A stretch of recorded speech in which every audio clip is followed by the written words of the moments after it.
নির্যাতিতার বিচার চেয়ে হাতে জ্বলন্ত প্রদীপ নিয়ে কাকিনাড়ায় মিছিল পুণ্যার্থীদের।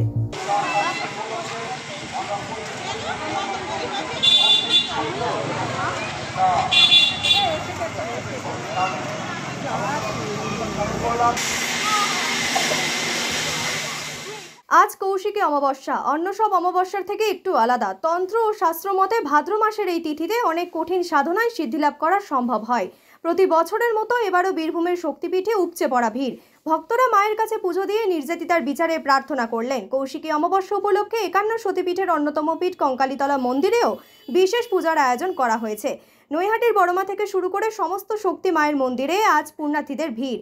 কাকিনাড়ার 1 নম্বর সুকান্ত পল্লীর মা রক্ষাকালী মন্দিরেও ঘটা করেই পুজোর আয়োজন করা হয়েছে। মায়ের মন্দিরে আগত পুণ্যার্থীরা এদিন সন্ধে মায়ের মন্দির প্রাঙ্গণ থেকে হাতে জ্বলন্ত প্রদীপ নিয়ে মিছিল করেন। সেই মিছিল স্থিরপাড়া রোড ও নিউ কর্ড রোড হয়ে সুন্দিয়া মাঠ সংলগ্ন পুকুরের কাছে শেষ হয়। তারপর পুণ্যার্থীরা সেই প্রদীপ পুকুরে ভাসিয়ে দেন। শক্তি মায়ের কাছে এদিন পুণ্যার্থীরা আরজিকর কাণ্ডে নিহত তরুণী চিকিৎসকের বিচার প্রার্থনা করলেন।